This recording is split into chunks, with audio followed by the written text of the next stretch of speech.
Kochi mayor വിഷയത്തിൽ കോൺഗ്രസിൽ പൊട്ടിത്തെറി തുടരുകയാണ്. മാത്യു കുഴൽനാടൻ MLA വിഷയത്തിൽ കഴിഞ്ഞ ദിവസം നിലപാട് പരസ്യമാക്കിയിരുന്നു. വീണ്ടും മാധ്യമങ്ങൾക്ക് മുൻപിലെത്തിയ കുഴൽനാടൻ നിലപാട് ആവർത്തിക്കുകയാണ് ചെയ്യുന്നത്. നിലവിൽ സംസ്ഥാനത്തെ കോൺഗ്രസിനെ നയിക്കുന്നത് എറണാകുളത്തെ ചില നേതാക്കന്മാരാണ്. ആ പവർ ഗ്രൂപ്പിനെ നയിക്കുന്നത് VD സതീശനുമാണ്. ഈ പവർ ഗ്രൂപ്പിന്റെ അനിഷ്ടമാണ് ദീപ്തിക്ക് മുന്നിൽ വഴിയടച്ചത്. പവർ ഗ്രൂപ്പ് ഒന്നും കൊച്ചിയിലില്ലെന്നും ദീപ്തിക്ക് നീതി വേണമെന്നും കുഴൽനാടൻ പറയുന്നുണ്ട്. ഒരു വാതിലടയുമ്പോൾ ഒരുപാട് വാതിലുകൾ തുറക്കപ്പെടുമെന്നാണ് കുഴൽനാടൻ ദീപ്തി മേരി വർഗീസിനെ ഓർമ്മിപ്പിക്കുന്നത്. രാഷ്ട്രീയത്തിൽ എന്നത്തേക്കും ആർക്കും ആരെയും മാറ്റി നിർത്താനാവില്ലെന്നും കുഴൽനാടൻ പറഞ്ഞു. ഇതിനുശേഷമാണ് Mathew Kuzhalnadan KPCC general secretary കൂടിയായ ദീപ്തിക്ക് പിന്തുണ പരസ്യമായി പറഞ്ഞ് മാധ്യമങ്ങളെ കണ്ടത്. മേയർ സ്ഥാനത്തേക്ക് തന്നെ പരിഗണിക്കാതിരുന്നതിൽ എതിർപ്പറിയിച്ച് ദീപ്തി മേരി വർഗീസ് രംഗത്തെത്തിയിരുന്നു. ഇതിന് പിന്നാലെയാണ് ദീപ്തിക്ക് കുഴൽനാടന്റെ വക പിന്തുണ ലഭിച്ചത്. VK മിനിമോൾക്കും ഷൈനി മാത്യുവിനും 2.5 വർഷം വീതം മേയർ സ്ഥാനം നൽകിയതിനെതിരെ കടുത്ത പ്രതിഷേധമാണ് ദീപ്തി അറിയിച്ചത്. തന്നെ ഒഴിവാക്കാൻ ബോധപൂർവം ശ്രമം നടന്നുവെന്നും മേയറെ നിശ്ചയിച്ചതിൽ KPCC മാനദണ്ഡങ്ങൾ മറികടന്നുവെന്നും ചൂണ്ടിക്കാട്ടി ദീപ്തി KPCC അധ്യക്ഷന് പരാതി നൽകുകയും ചെയ്തിരുന്നു. ആദ്യ 2.5 വർഷം മിനിമോളും അടുത്ത 2.5 വർഷം ഷൈനി മാത്യുവും മേയറാകുമെന്ന് എറണാകുളം DCC കോർ കമ്മിറ്റി യോഗമാണ് തീരുമാനിച്ചത്. ദീപക് ജോയിയാണ് ഡെപ്യൂട്ടി മേയറാകുക. ഹൈബി ഈഡൻ MP അടക്കമുള്ളവർ ദീപ്തിക്കെതിരെ തിരിഞ്ഞതോടെയാണ് കാര്യങ്ങൾ കൈവിട്ടത്. എന്തായാലും കുഴൽനാടന്റെ വാക്കുകൾ കേട്ടുനോക്കാം. ഈ സമയത്ത് ഈ മണിക്കൂറിൽ കേരളം അല്ലെങ്കിൽ നമ്മൾ ചർച്ച ചെയ്യണമെന്ന് ഞാൻ ആഗ്രഹിച്ച അല്ലെങ്കിൽ പ്രതീക്ഷിച്ച ഒരു വിഷയം വേറെ ഒന്നായിരുന്നു. അതായത് ഇന്ന് വരുന്ന വാർത്തകളനുസരിച്ച് ഈ രാജ്യത്തെമ്പാടും ഈ ക്രൈസ്തവർക്കെതിരെ ഈ ക്രിസ്മസ് ആഘോഷങ്ങൾക്കെതിരെ സമാനതകളില്ലാത്ത ആക്രമണമാണ് ഇപ്പോൾ രാജ്യത്ത് നടന്നുകൊണ്ടിരിക്കുന്നത്. സ്വാതന്ത്ര്യാനന്തര ഇന്ത്യയിൽ ഇത്രയും ക്രിസ്ത്യാനികളെ വേട്ടയാടപ്പെട്ട, ക്രിസ്മസ് വേട്ടയാടപ്പെട്ട, ക്രിസ്മസ് ആഘോഷങ്ങളെ അലങ്കോലമാക്കിയ ഒരു കാലഘട്ടം ഉണ്ടെന്ന് എനിക്ക് തോന്നുന്നില്ല. അപ്പോൾ അതുകൊണ്ട് ആ വിഷയം കേരളം ഗൗരവത്തിൽ ചർച്ച ചെയ്യണമെന്നാണ് ഞാൻ ആഗ്രഹിക്കുന്നത്. തന്നെ ഇപ്പോൾ ക്രിസ്മസ് ആണല്ലോ, ഈ സമയത്ത് കേക്കൊക്കെ ആയിട്ട് അരമനയിലേക്കും മഠത്തിലേക്കും ഒക്കെ വരുന്ന RSകാരെയും സംഘപരിവാറുകാരെയും അടിച്ചോടിക്കണമെന്ന് പറയുന്ന സംസ്കാരം എന്നെ യോജിക്കാത്തതുകൊണ്ട് അവരെ ആട്ടിപ്പായിക്കാൻ തയ്യാറാവണം. കാരണം രാജ്യത്തെമ്പാടുമുള്ള ക്രൈസ്തവരെയും ക്രിസ്മസ് ആഘോഷങ്ങളെയും ഒരു കരുണയുമില്ലാതെ വേട്ടയാടുന്നതിന് എല്ലാ പിന്തുണയും നൽകുന്നത് കേന്ദ്ര സർക്കാരും സംഘപരിവാറും RSSും പ്രദാനം ചെയ്യുന്ന ഒരു പ്രത്യയശാസ്ത്രവും ചിന്തയുമാണ്. അതും മനസ്സിൽ വെച്ചിട്ടാണ് ഇവരൊക്കെ അരമന കയറി ഇറങ്ങുന്നത് എന്ന് തിരിച്ചറിയേണ്ടവർ തിരിച്ചറിയണം. ആ കാര്യമാണ് ഗൗരവത്തിൽ ചർച്ച ചെയ്യേണ്ടതെന്നാണ് എനിക്ക് തോന്നുന്നത്. അല്ല, ഈ വിഷയത്തിൽ യഥാർത്ഥത്തിൽ ഞാനിപ്പോൾ ഒരു KPCCയുടെ വൈസ് പ്രസിഡന്റ് എന്ന നിലയിൽ ഇതുമായി ബന്ധപ്പെട്ട് പറയേണ്ട കാര്യങ്ങൾ സംഘടനാപരമായൊരു വേദിയിലും സംഘടനാപരമായ രീതിയിലും പറയാനാണ് ഞാൻ ആഗ്രഹിക്കുന്നത്. അതാണ് അപ്രോപ്രിയേറ്റ്. അതല്ലാതെ അതിൻ്റെ മറ്റു വശങ്ങളിലേക്ക് കടക്കാൻ ഞാൻ ആഗ്രഹിക്കുന്നില്ല. പക്ഷേ ഞാൻ ഇന്നലെ ഇട്ട ഫേസ്ബുക്ക് പോസ്റ്റുമായിട്ട് ബന്ധപ്പെട്ട് നിങ്ങൾ പലരും എന്നെ ഇന്നലെ മുതൽ വിളിക്കുന്നുണ്ടായിരുന്നു.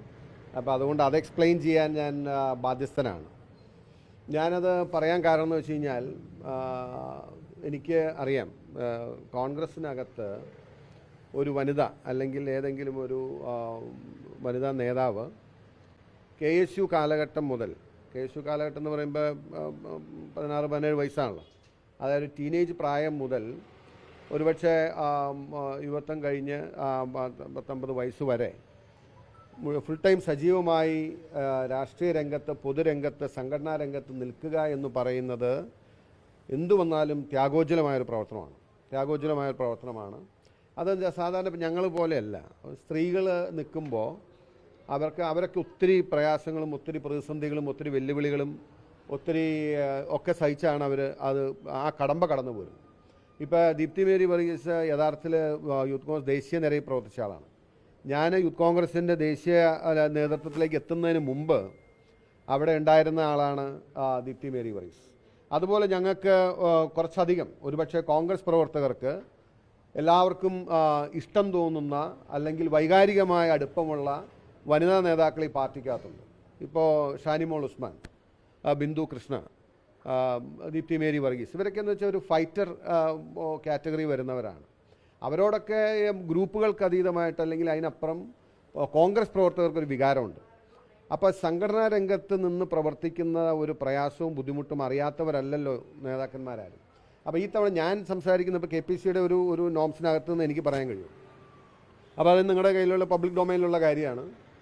KPCC ഈ തവണ നോംസ് കൊടുത്തപ്പോൾ പാർട്ടിയുടെ സുപ്രധാനമായ സംഘടനാ പദവികൾ അലങ്കരിക്കുന്നവർക്ക് പ്രത്യേക പരിഗണന പാർട്ടി കൊടുക്കണമെന്ന് പറഞ്ഞതിൻ്റെ പിന്നിലുള്ള ഛേദോവികാരം എന്ന് പറയുന്നത് അത് യഥാർത്ഥത്തിൽ ഇതുപോലെ സംഘടനാ പ്രവർത്തനത്തിൽ കാലാകാലങ്ങളായി പാർട്ടിക്കൊപ്പം നിന്ന് ഈ പാർട്ടിയുടെ എല്ലാ പ്രയാസങ്ങളിലും പ്രതിസന്ധികളിലും സമരങ്ങളിലും അല്ലെങ്കിൽ ലാത്തിചാർജുകളിലും ഒക്കെ നിന്ന് വരുന്നവർക്ക് ഇതുപോലുള്ള കാര്യം പാർലമെൻ്ററി രംഗത്തേക്ക് വരുമ്പോൾ ഒരു പ്രത്യേക പരിഗണന കൊടുക്കണം എന്ന അർത്ഥത്തിലാണ് അത് എഴുതിയത്.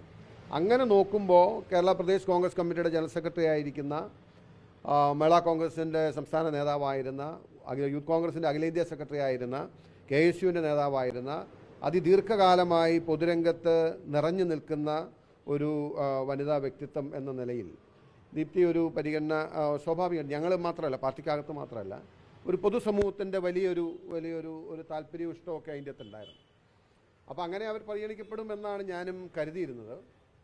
അപ്പോൾ അത് ഇല്ല എന്നൊരു കാര്യം വന്നപ്പോൾ സ്വാഭാവികമായിട്ടും ഉണ്ടാകുന്ന ഒരു പൊതുനിരാശ. ഞാനും പലവട്ടം ഈ സമാനമായ ഇതിലൂടെ കടന്നു പോയിട്ടുള്ള ഒരാളാണ്. ആ നിലയ്ക്ക് അവർക്കൊരു ഐക്യദാർഢ്യ നിലയിലാണ് ഞാൻ പറഞ്ഞത്, ഒരു വാതിലടയുമ്പോൾ രാഷ്ട്രീയം അങ്ങനെയാണ്. രാഷ്ട്രീയത്തിൽ ഒരാളെ എക്കാലത്തേക്ക് ആരെയും മാറ്റി നിർത്താൻ സാധിക്കില്ല. എന്നോട് ബഹുമാനായ ശ്രീ K. സുധാകരൻ പറഞ്ഞ ഒരു വാചകം എനിക്ക് എപ്പോഴും ഓർമ്മയുണ്ട്. നിൻ്റെ പൊളിറ്റിക്സിലെ അധ്വാനം ഒരിക്കലും കൗണ്ട് ചെയ്യപ്പെടാതെ പോകത്തില്ല എന്നാണ് അദ്ദേഹം പറഞ്ഞിട്ടുള്ളത്. എന്ന് പറഞ്ഞ മാതിരി അവരുടെ ഒരു കോൺട്രിബ്യൂഷൻ പാർട്ടിക്കുണ്ട്, അത് പരിഗണിക്കപ്പെടുമെന്ന് തന്നെയാണ് ഞാൻ കരുതിയത്. അതുകൊണ്ടാണ് ഞാൻ അങ്ങനെ ഫേസ്ബുക്ക് പോസ്റ്റ് ഇടാനുള്ളത്. കൗൺസിലർമാരുടെ എണ്ണമാണ് പറയുന്ന ഒരു പിന്നിലായി പോയതുകൊണ്ടാണ് ദീപ്തി ഒഴിവാക്കപ്പെട്ടതെന്നുള്ളതാണ് BCC അടക്കം വിശദീകരിക്കുന്നത്. അതൊരു പുതിയ മാനദണ്ഡമായി പാർട്ടിയിലേക്ക് വരികയാണ്. അല്ല, ഇപ്പോൾ പാർട്ടി പറഞ്ഞിരിക്കുന്നത് ഭൂരിപക്ഷം അഭിപ്രായത്തെ മാനിച്ചുകൊണ്ട് അങ്ങനെ ഒരു തീരുമാനമെടുത്തു എന്നാണ്. ഞാൻ പാർട്ടി ഒരു തീരുമാനത്തെ അല്ലെങ്കിൽ നിലപാടിനെയോ ചോദ്യം ചെയ്യുന്ന അപ്രോപ്രിയേറ്റ് അല്ല, ചോദ്യം ചെയ്യാൻ ഉദ്ദേശിക്കുന്നില്ല.